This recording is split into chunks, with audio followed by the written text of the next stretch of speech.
নমস্কাৰ বন্ধু বান্ধৱীসকল, আজি এয়া তৈয়াৰ কৰিব ওলাইছোঁ পনীৰ কৰ্মা। জুইত কেৰাহী এখন বহাই তেল দিছোঁ, ভাজি লৈছোঁ।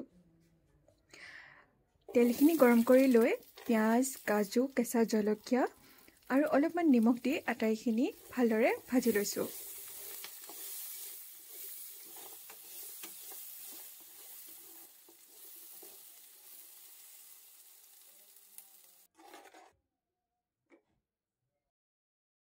ভাজি হোৱাৰ পাছত এইখিনি অলপ সময় ঠাণ্ডা হ'বলৈ ৰাখি গ্ৰাইণ্ডিং জাৰ এটাত ভৰাই পিচি ল'লোঁ। পুনৰ গেছটো জ্বলাই একেটা কেৰাহীতে এয়া তেল দিছোঁ, কেইটামান জিৰা দিছোঁ, লগতে এডোখৰ ডালচেনি, লং, পিপলি, ইলাইচি আৰু এয়া পিঁয়াজ দিছোঁ।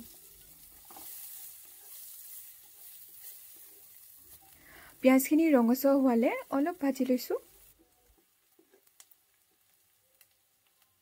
পিঁয়াজখিনি ভজা হৈছে, পিচি ৰখা মিশ্ৰণখিনি দি দিছোঁ।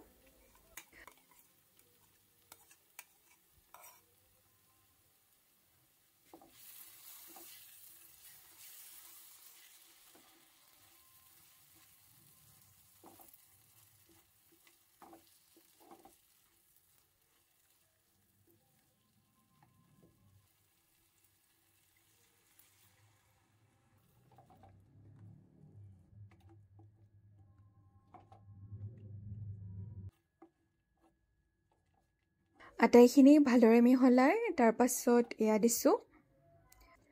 সৰু চামুচেৰে এচামুচ জিৰা গুড়ি, এচামুচ ধনিয়া গুড়ি আৰু সোৱাদ অনুসৰি এয়া জলকীয়া গুড়ি।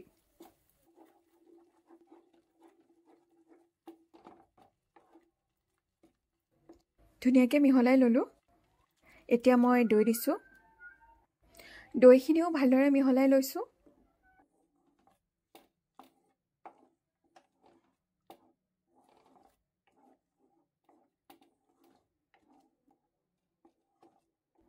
দৈখিনি ভালদৰে মিহলাই দিছোঁ আৰু ইফালে এয়া পনীৰখিনি কাটি লওঁ।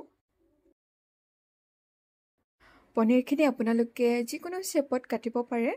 মই চাওক এনেদৰে কাটি লৈছোঁ। পনীৰৰ টুকুৰাখিনি দিছোঁ।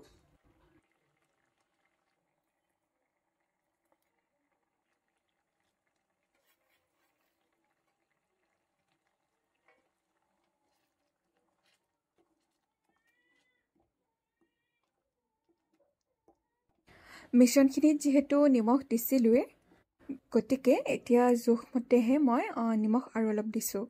লগতে সৰু চামুচেৰে এচামুচ চেনিও দিছোঁ।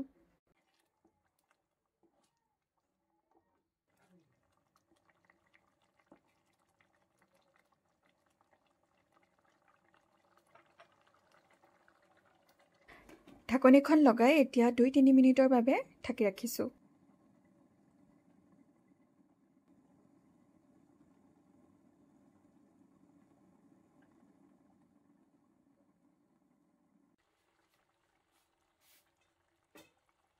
শেষত ধনিয়া পাত দি আটাইখিনি এবাৰ ভালদৰে মিহলাই দিছোঁ।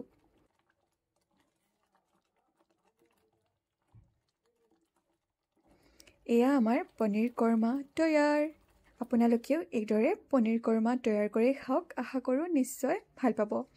পুনৰ নতুন এটা সহজ আৰু ইণ্টাৰেষ্টিং ৰেচিপিৰ সৈতে আপোনালোকক লগ পাম। আজিলৈ আহিছোঁ। ধন্যবাদ।